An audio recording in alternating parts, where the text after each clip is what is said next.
Scientist Harrison राशातारी होने की बीमारी के पहले हिस्से को टुलानी नहीं होने की अलामत समझते हैं। उसके बाद की दवाएं? डेजिपम, एलांटिम, अलबत्ता मेडाजोल भी। अच्छा, ये बताएं, अचानक राशा पड़ जाने की वजह क्या हो सकती है? ट्रॉमा या दवाओं का रिएक्शन। मेटाबॉलिज्म में सिस्टम की गड़बड़ी की वजह से किडनी लीवर में प्रॉब्लम का होना, ब्लड प्रेशर का नीचे गिरना या ब्रेन ट्यूमर। ठीक है, इसके अलावा और भी नाशनाख्ता वजहें हो सकती हैं। कभी ऐसा भी हो सकता है कि राशा पड़ने की वजह मालूम ना हो, वो नाशनाख्ता होता है, और हो सकता है ये दोबारा लौटकर आए भी ना। इनकी भी हालत इसी में से एक है। जैसा कि टेस्ट से पता चला है, इनके अंदर ऐसी कोई भी अलामत नहीं पाई जाती जो आप लोग बता रहे हैं। अलबत्ता कभी ऐसा भी होता है कि ये जेनेटिक या मौरूसी हो, जो दूसरे अनासिर की वजह से वजूद में आ जाए, कि उस सूरत में ये कहा जा सकता है कि मरीज को एपिलेप्सी की बीमारी है। लेकिन अच्छी बात यह है कि इनके अंदर ऐसी कोई भी बात नहीं पाई जाती।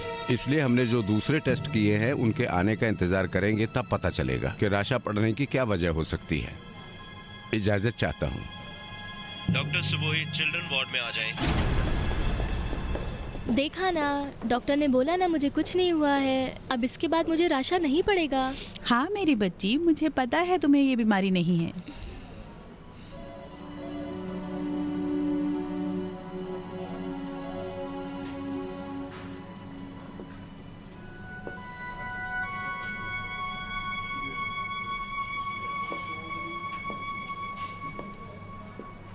डॉक्टर साहब, इन्फेक्शन का टेस्ट हो चुका है।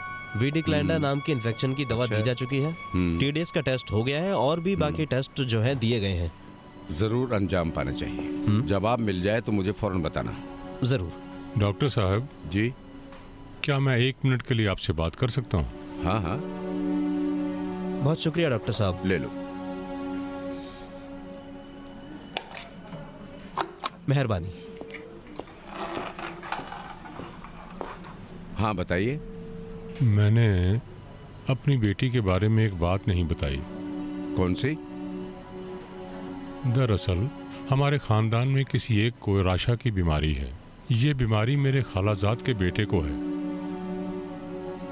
आपने पहले क्यों नहीं कहा? मेरे खालाजाद से मैंने ये कहा था कि ये बात मैं किसी को नहीं बताऊंगा। ये बात मेरी बेटी भी नहीं जानती है। बहरहाल ये तो बताना ही पड़ेगा। जैसी कि रिपोर्ट आई है और जिस पिछले रिकॉर्ड के बारे में आप बोल रहे हैं, उसको देखते हुए मुझे यकीन है कि आपकी बेटी को भी एपिलेप्सी की बीमारी है। आप मुतमईन हैं? 1-2 घंटे के बाद जब रिपोर्ट आ जाएगी तो मैं आपको तफसील से बता पाऊंगा। लेकिन अभी 99% मुझे यकीन है कि आपकी बेटी को ये बीमारी है। अगर उसे ये बीमारी हुई तो हमें क्या करना चाहिए? आपको किसी ब्रेन स्पेशलिस्ट के पास जाकर इसका इलाज करवाना होगा।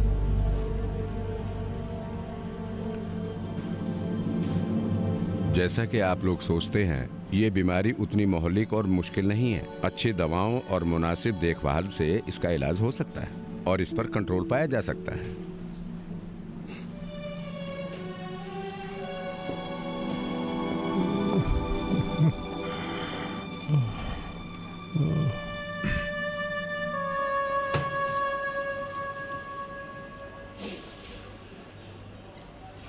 फिक्र ना करें, ठीक हो जाएंगे।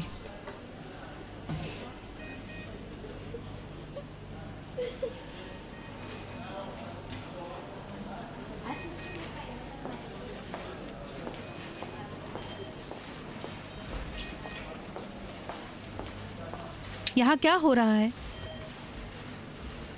मैं एबीसी ले रही हूँ। ये काम करने के लिए तुम्हें किसने कहा? सिस्टर मारूफी ने कहा। हटो यहाँ से, हाथ मत लगाओ, हटो। टेस्ट हुआ है? जी। आइस क्यूब कहाँ है? यहाँ है। सब कुछ खिलवाड़ हो गया है।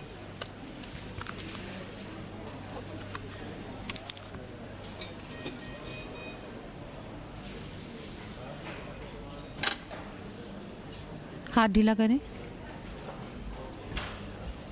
मैं भी तो ऐसे ही कर रही थी।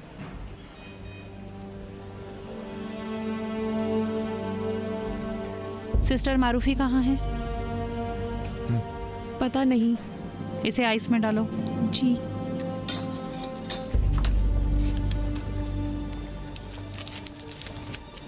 अपना हाथ मजबूती से रखें।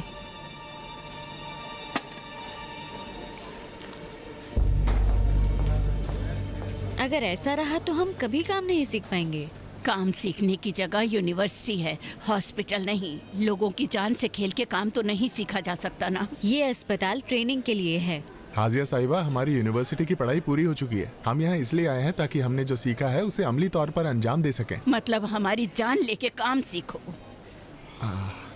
देखा ना उन्होंने कितनी आसानी से और सफाई से काम किया। इत्तेफाक से हमारे और उनके काम में कोई फर्क नहीं था। हाँ, तुम ठीक हो।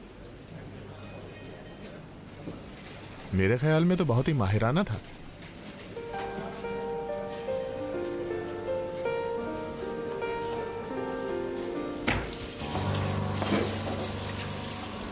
आप जरा कुछ देर के लिए बाहर जाएं। जी।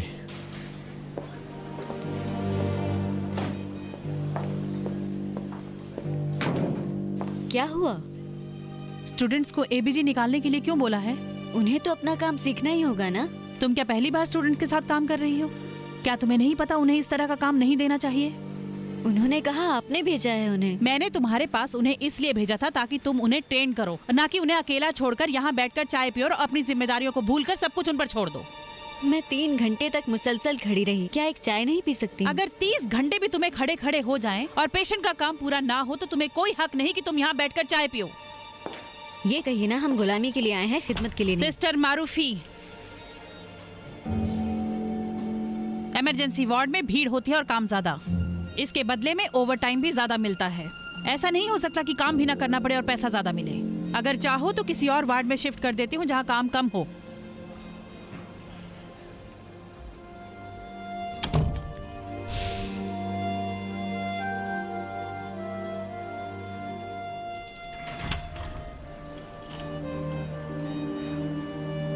अंदर आ जाएं आप।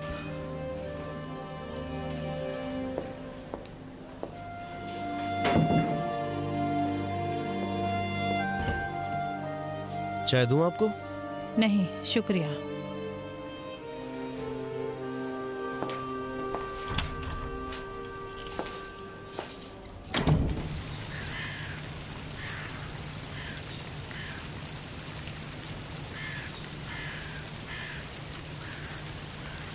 नवरोजी साहिबा, थोड़ा हमारी तरफ भी ध्यान रहे आपका। ये बड़ी अच्छी जगह है, ऐसा लगता है ये कोई हॉस्पिटल नहीं कोई पार्क है। सिस्टर, पाक निहात के होते हुए इमरजेंसी वार्ड तो हमारे लिए पार्क जैसा ही है।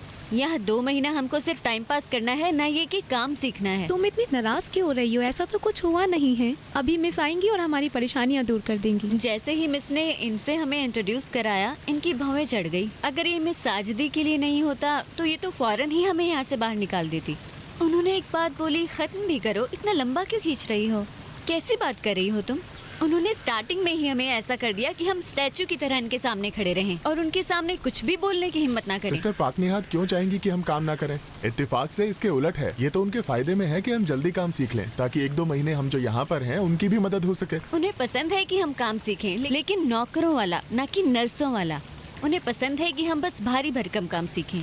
मिस साजिदी एक ऐसी ट्रेनर हैं जो हरगिज नहीं चाहती कि पुराना स्टाफ नए स्टाफ पर दबाव डाले। उन्हें आ जाने दो, वो खुद समझ लेंगी। हाँ, हम यहाँ बेकार ही बैठ के बातें कर रहे हैं। चलो चल के देखते हैं कोई काम है हम कर सकते हैं या नहीं। सब मिस पाक नहात की तरह एक्सपीरियंस वाले तो हैं नहीं। हाँ, सिस्टर हुसैनी की मिसाल ले लो, वो बहुत ही मेहरबान भी हैं और अच्छी भी हैं। चलते हैं उनके पास। चलो चलो।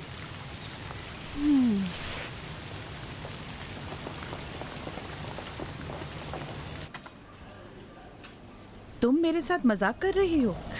नहीं, तुम ऐसे क्यों सोचती हो? क्योंकि तुम जो काम कर रही हो वो बहुत अजीब है। कैसे अजीब है? अजीब ही तो है। जब कोई नर्स बनता है तो उसका आगे बढ़ने को जी चाहता है। नर्स के बाद सुपरवाइजर बनता है, इंचार्ज बनता है और आखिरकार हेड। और तुम आकर ये कहती हो कि तुम नर्स ही बनना चाहती हो, सुपरवाइजर बनना ही नहीं चाहती। ये अजीब नहीं है? नहीं, जैसे कि तुम कह रही हो सीढ़ियों से ऊपर जाने को या तरक्की की बात को मुझे नहीं चाहिए। देखो, अभी मेरी बस यही तमन्ना है कि मामूली नर्स बन के मरीजों की खिदमत करूं, बस यही। क्यों क्यों तुम्हारी ये तमन्ना बदल गई? क्योंकि मुझे ये काम बहुत पसंद है, बस। तुम ऐसे बात कर रही हो जैसे सुपरवाइजर का काम बीमार और मरीज से कोई मतलब ही नहीं रखता। ये तो अजीब बात है। इसकी वजह नहीं बताना चाहोगी? वजह वजह यह है कि मैं थक चुकी हूँ। तुम और थक गई? काम से नहीं, नर्सों को नाराज करने की वजह से। देखो, अगर मैं अपना काम सही से अंजाम देना चाहूँ तो मैं मजबूर हूँ कि कभी किसी से झगड़ा भी कर बैठूं, उनकी रिपोर्ट कर दूं, उनको सजा दूं, फिर वो भी मुझसे नाराज हो जाती हैं। इन 6 महीनों में कुछ मेरे करीबी भी मुझसे नाराज हो गए। तो ये कहो कि हार मान ली। हाँ, हार मान ली। मेरे ख्याल में ये सही फैसला नहीं है। हमें सही तरीके से अपनी जिम्मेदारी निभानी चाहिए। इस बात से मतलब नहीं होना चाहिए कि दूसरों को भला लगता है या बुरा। अब मुझसे नहीं हो सकता ज़हरा, मैं इस काम के लिए बनी ही नहीं हूँ। इन सब बातों के अलावा इस काम में बहुत जिम्मेदारियाँ हैं। काम खत्म होने का नाम ही नहीं लेता। मेरे घर भी लोग पहुँच जाते हैं काम लेकर। सोचो जरा, मैं थकी हारी घर पहुँचती हूँ और पहुँचते ही फोन आने लग जाते हैं। ट्रिंग, हेलो सिस्टर बरीमानी, आपने आईसीयू में बेड का इंतजाम करना था, आपने किया? सिस्टर बरीमानी, इमरजेंसी में लोगों की कमी क्यों हो रही है? हेलो सिस्टर बरीमानी, आपने इमरजेंसी के लिए डॉक्टर को खबर किया? वहाँ पर अगर लोग चार्ट उठाकर देख लेंगे तो फोन करने की नौबत ही नहीं आएगी। हंसो मत तुम। चाहती हो इमरजेंसी वार्ड में आऊँ या नहीं? जाहिर है कि चाहूंगी। मैं तो चाहूंगी कि तुम्हारे जैसी नर्स मेरे पास मौजूद हो, लेकिन एक ही जगह खाली बची है, वो है रात की शिफ्ट। कोई बात नहीं है, रात की शिफ्ट मेरे लिए ठीक भी रहेगी। दिन में अपने काम निपटा लूंगी। इत्तेफाक से रहगुजार साहब ने कहा है कि उनकी जगह कोई मिल जाए तो वो दूसरे वार्ड में जाना चाहते हैं। क्या मैं उनसे बात करूं? हाँ, जितनी जल्दी हो सके उतना अच्छा है। पछताओगी तो नहीं? नहीं, मुतमईन रहो। ये सब कौन है? सिस्टर साजदी की स्टूडेंट्स हैं ये।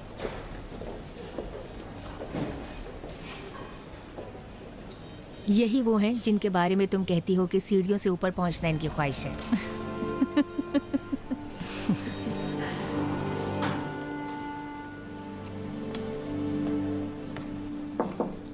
या अल्लाह, फातिमा,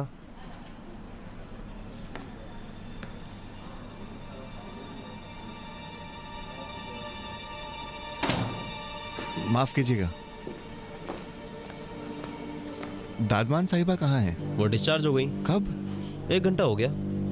डॉक्टर ने टेस्ट रिपोर्ट देखी? हाँ, खुद डॉक्टर ने उनको डिस्चार्ज किया है। माफ कीजिएगा, डॉक्टर का क्या कहना था? आप कौन हैं? मैं उनका शौहर हूँ, मतलब होने वाला शौहर। देखिए, मुझे ठीक से मालूम नहीं है, आप डॉक्टर से मालूम कीजिए। अभी वो कहाँ है? ओपीडी में है। शुक्रिया। कोई बात नहीं। माफ कीजिएगा, उनके डॉक्टर का नाम क्या है? Doctor Behmand, doctor Behrouz Behmand. शुक्रिया। मुजफ्फरी, ये दवाएं मेडिकल स्टोर से लेकर आओ।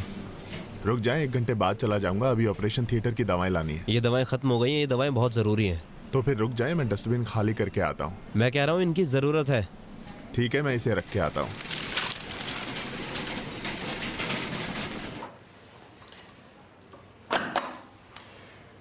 रिपोर्ट आने के बाद जरूर मुझे दिखा दे। जी।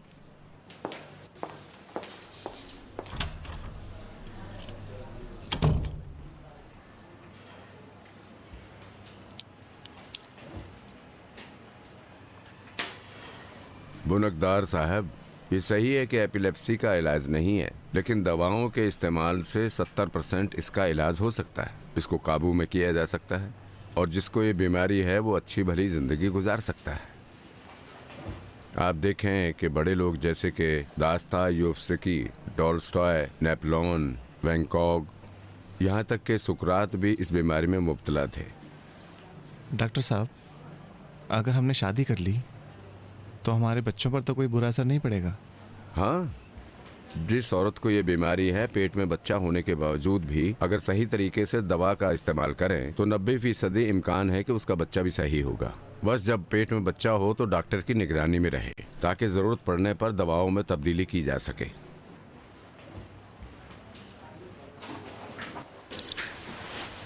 माफ कीजिएगा डॉक्टर साहब, अगर आप मेरी जगह होते तो एपिलेप्सी वाली लड़की से शादी कर लेते। मैं नहीं बता सकता कि तुम्हारी क्या पोजीशन है। मेरा कहने का मतलब है कि मैं नहीं जानता कि तुम इस लड़की से कितनी मोहब्बत करते हो,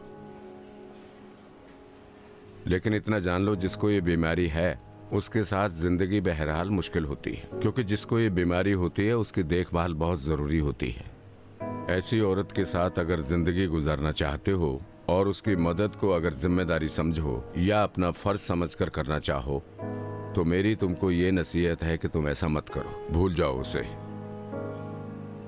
लेकिन तुम उसको इतना ज्यादा चाहते हो कि जब तक उसे तुम्हारी जरूरत है तुम उसकी मदद दिल से और लगाव से करो, और ये सोचकर उसकी मदद करो कि तुम उसके साथ मामूली जिंदगी बसर करना चाहते हो और अपने इश्क को परवान चढ़ाना चाहते हो, तो जरूर करो।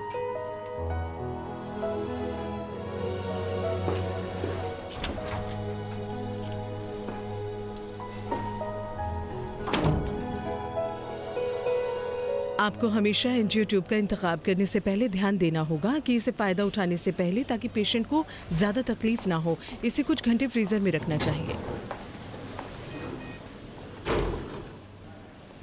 पेशेंट इस हालत में उठकर बैठा हो तब देना बेहतर है, और उसके बाद ज़रूरी है कि मैदे की आवाज़ सुने, ताकि ये इत्मीनान कर लिया जाए कि ट्यूब मैदे के अंदर ही है। कैसी बहुत हो? शुक्रिया, माफ़ कीजिएगा। कोई बात नहीं।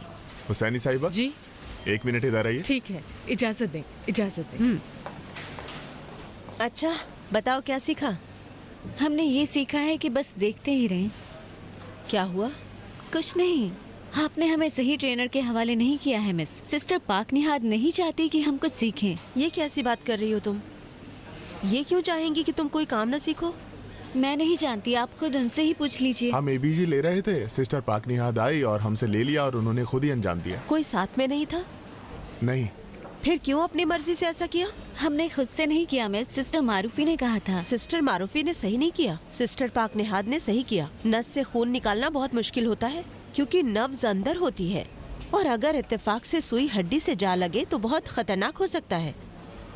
इसीलिए हम कहते हैं कि इंटर्न को खुद से पेशेंट के साथ ऐसा नहीं करना चाहिए। इसीलिए किसी जानकार और तजुर्बेकार नर्स का साथ में होना जरूरी है, ताकि ये सब काम उसकी निगरानी में अंजाम पाए। और अगर इंटर्न ये काम करता है तो उसके साथ में नर्स का होना जरूरी है। अभी तुम लोग काम सीखने के मरहले में हो, इसलिए तुम्हें नर्स जैसा पूरा इख्तियार हासिल नहीं है। तुम्हें पेशेंट के इलाज में भी दखल नहीं देना चाहिए। एक बात और याद रखना, जितना भी तुम्हारा राब्ता स्टाफ और खासकर नर्सों के साथ होगा, उतना ही अच्छा काम सीख पाओगे तुम सब। समझ में बात आई ताहिरियान? जी।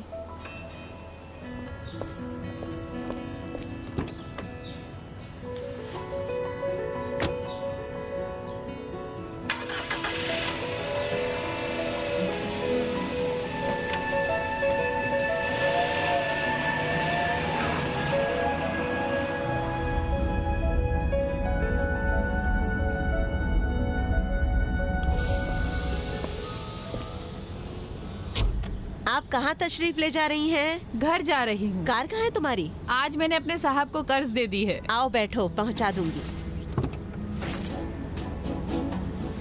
मेट्रो स्टेशन तक पहुँचा दो, काफी होगा।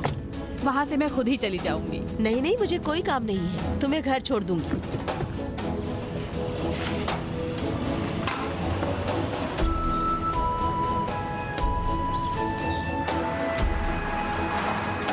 सुना है आज मेरे स्टूडेंट से झगड़ा किया? उन्होंने मेरी शिकायत की है। हाँ अलबत्ता मैंने कहा तुम सही हो। मेरे ख्याल से इनसे ज्यादा मारूफी की गलती थी। इस महीने 2 मरतबा उनकी रिपोर्ट की है मैंने। आज भी धमकी दी है कि इस वार्ड से दूसरी जगह भेज दूंगी, लेकिन क्या फायदा है, ये सुधरने वाली नहीं है। काश कि उसे हॉस्पिटल से ही कहीं और भेज देते। इस तरह के लोग नर्सों की बेइज्जती कर बैठते हैं। नर्सों की इतनी कमी होने के बावजूद मारूफी जैसी आधी अधूरी नर्स बुरी नहीं है। उम्मीद है इंशाल्लाह 10,000 नर्सों की बहाली से सब ठीक हो जाना चाहिए। थोड़ी मदद तो मिलेगी। तुम ऐसी बात क्यों कर रही हो? नई नर्सें स्पेशल काम जैसे कि एबीजी वगैरह लेना हो वो नहीं कर सकती हैं। हाँ जानती हूँ, लेकिन कम से कम पेशेंट के छोटे मोटे काम तो अंजाम पा सकते हैं। फिर तजुर्बेकार नर्सों को दूसरे काम करने का वक्त मिल पाएगा। मेरे ख्याल में कोई 1 साल की ट्रेनिंग लेकर आए उसे नर्स का नाम नहीं दिया जा सकता। फिर यही 1 साल पूरा होने के बाद नर्स होने का दावा करने लग जाती हैं। इस परेशानी को तो एक ही तरह से ठीक किया जा सकता है कि यूनिवर्सिटी में नर्सों की ट्रेनिंग को बढ़ाया जाए। डॉक्टरों और नर्सों की तनख्वाह के मिजान पर ध्यान दिया जाए। सिर्फ जूनियर नर्स की ट्रेनिंग काफ़ी नहीं है। हाँ, लेकिन अस्पतालों की आज की मौजूदा हालत को देखते हुए उनके लिए एक छोटी सी मदद तो हो सकती है। नहीं मालूम। एक बात और, आज मुझे समझ में आया कि तुम्हारे शागिर्दों में एक जिद्दी लड़की भी है। हाँ, ताहिरियान की बात कर रही हो? तुम्हारी कोई इंसल्ट तो नहीं की? नहीं, लेकिन जल्दी ही उसने कंट्रोल कर लिया। मुझे लगता है कि वो मुझे देखना ही नहीं चाहती थी। स्टूडेंट सब बराबर है, अच्छे बुरे सभी होते हैं। अलबत्ता उनमें से एक बहुत अच्छी है, उसका नाम नौरोजी है। मुझे यकीन है वो आगे चल के बहुत अच्छी नर्स निकलेगी। सलाम। सलाम मेरी जान, कैसी हो तुम? शुक्रिया। मैं तुम पर कुर्बान जाऊं। लंच किया?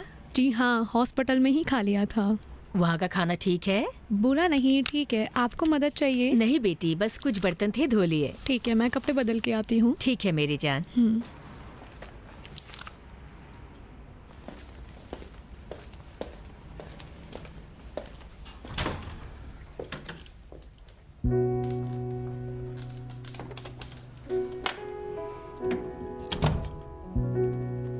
सलाम।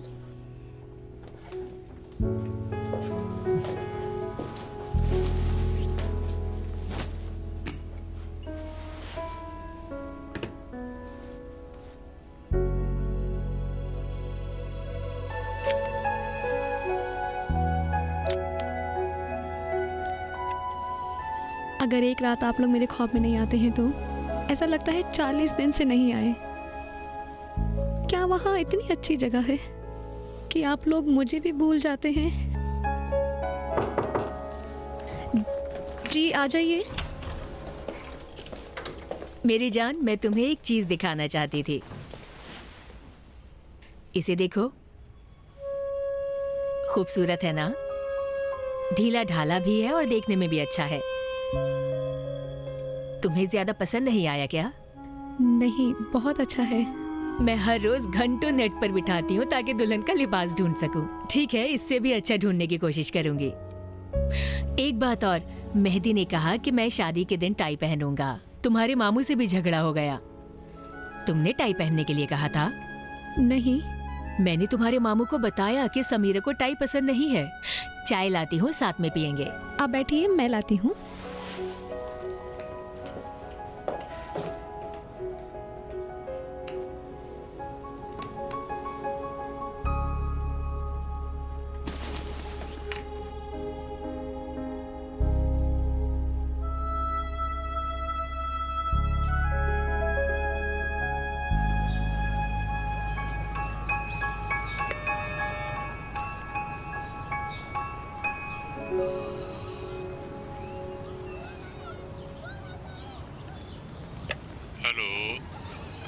सलाम।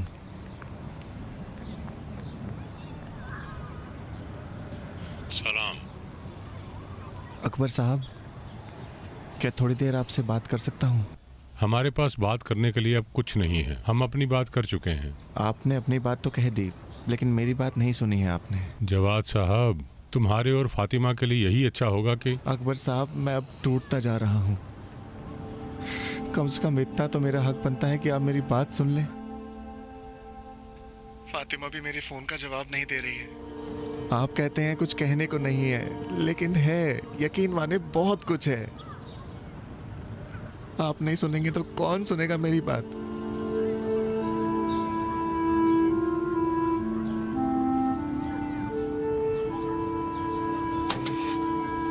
अभी मैं सहन में आता हूँ। अकबर साहब, तुम ढीले मत पड़ जाना।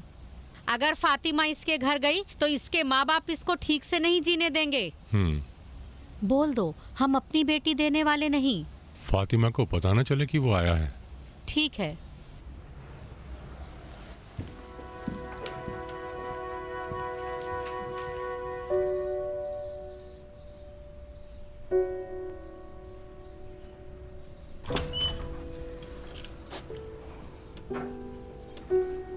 चाय पियोगी? ले आऊं? कौन था? तुम्हारे अब्बू से किसी को काम था। जवाद आए थे। तुम्हारे अब्बू उसे टालने गए हैं। चाय ले आऊं? नहीं, बहुत शुक्रिया।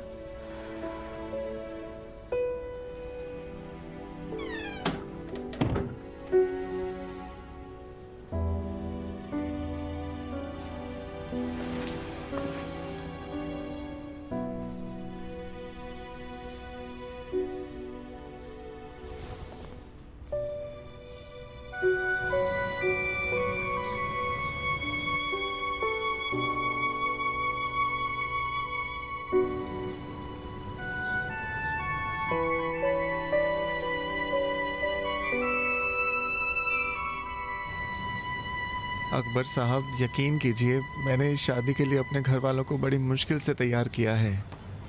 मुझे फातिमा और बदरी साहिबा को राजी करने के लिए आपकी मदद चाहिए। मेहरबानी करके मदद कीजिए। जवाद बेटे, लगता है जो बातें मैंने अस्पताल में तुमसे कही थी भूल गए हो।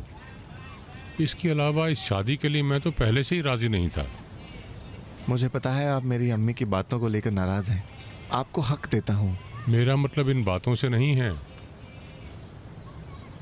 मैं तुम्हारे माँ बाप और उन्होंने जो बातें की और हमारे साथ जो बुरा सलूक किया उनसे मतलब नहीं है। मैं माजी की बातों में बिल्कुल नहीं पड़ना चाहता। मैं आगे के बारे में सोच रहा हूँ, अपनी बेटी के आने वाले कल के बारे में। अकबर साहब, वादा करता हूँ आपकी बेटी को बहुत खुश रखूंगा।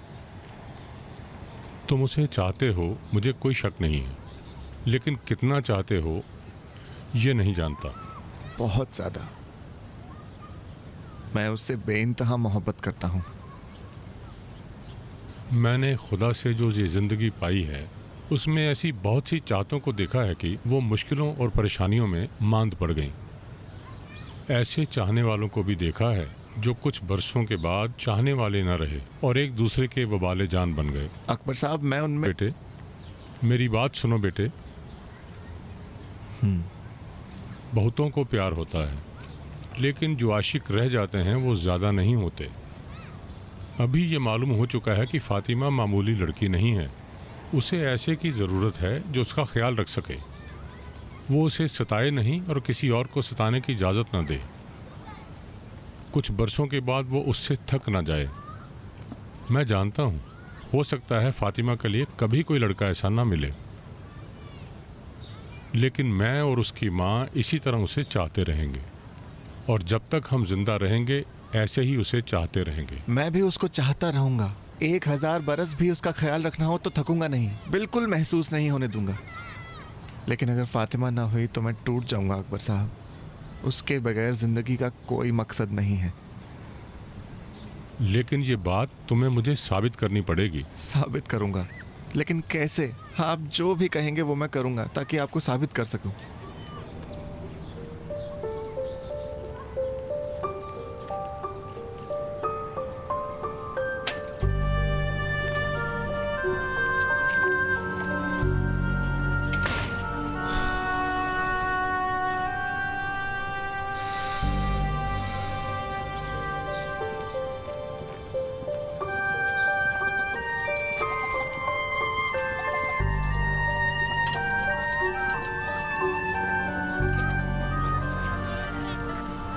उसे पता है कि मुझे बीमारी है? हाँ, जिस दिन वो अस्पताल आया था उसी दिन उसने डॉक्टर से बात की थी और वो कुछ सलाहकारों से भी जाकर के मिल चुका है। सब कुछ जानता है वो। और उसके माँ बाप क्या? जिस नैयरा को मैं पहचानती हूँ वो इस शादी के लिए तैयार नहीं होगी। उन्हें भी राजी कर चुका है। कैसे राजी किया ये नहीं जानता हूँ बदरी, बस इतना कहा कि उनसे बात कर ली है और उन्हें मना लिया। तो आप क्यों धोखे में आ गए अकबर साहब? चलो मान लेते हैं सच बोल रहा है। उस मर्तबा क्या हुआ जब राजी किया था? जमशेद तुम्हारी एक बात को बहाना बनाकर चला गया। इस दफा भी दोनों मियाँ बीबी शादी छोड़कर बहाना बनाकर चले जाएंगे। फिर क्या होगा? फातिमा बेटी, अगर तुम तैयार भी हो जाओ तो ऐसे लड़के से शादी करना जिसके माँ बाप साथ में ना रहते हों या दुनिया में ना हो। बेगम, जुर्म से पहले सजा की मत सोचो। उसने सहन में तुमसे क्या कहा जो तुम इस तरह बदल गए और इस तरह से उसकी तरफदारी कर रहे हो? अगर उसके माँ बाप भी शादी के लिए तैयार हो जाएं तो ये ज़बानी होगा, दिल से नहीं। जमशेद और नैयरा ये नहीं चाहेंगे कि तुम उनकी बहू बनो। जवाद भी सारी जिंदगी उनसे लड़ नहीं सकता है। अगर तुम उससे शादी कर लोगी तो आज नहीं तो कल ऐसा कुछ करेंगे कि तलाक हो जाए। उस वक्त तुम्हारे बगल में एक बच्चा होगा जिसे बिन बाप के तुम्हें परवरिश करनी पड़ेगी, या वो बच्चा भी छीन लेंगे और तुम पूरी जिंदगी उसकी याद में आंसू बहाती रहोगी और तड़पती रहोगी। इसीलिए मैंने कहा था कि अगर फातिमा राजी होगी तो मेरी भी शर्त होगी। मैंने कहा कि फातिमा का मेहर बहुत ज़्यादा होगा, इतना ज़्यादा होगा कि उसे देने की सलाहियत ही नहीं होगी। अगर वो चाहेगा मेरी बेटी को सताना या किसी बहाने से उसे छोड़ना चाहा तो उसे जेल में डलवा दूंगा। सारी जिंदगी मेहर के बोझ से नहीं गुजारी जा सकती अकबर साहब। इसके अलावा और कुछ मेरी समझ में नहीं आया बद्री। रास्ता वही है कि हम उन्हें मना कर दें, इस तरह पूरी जिंदगी पछताना तो नहीं पड़ेगा हमें। मैं जवाद को बहुत चाहती हूँ, वो एक अच्छा इंसान है। अगर बाद में वो बुरा भी बन गया तो मैं उसे कभी जेल भिजवाना नहीं चाहूंगी। यानी तुम उसे मना कर दोगी या बिना किसी शर्त के उसके साथ शादी कर लोगी?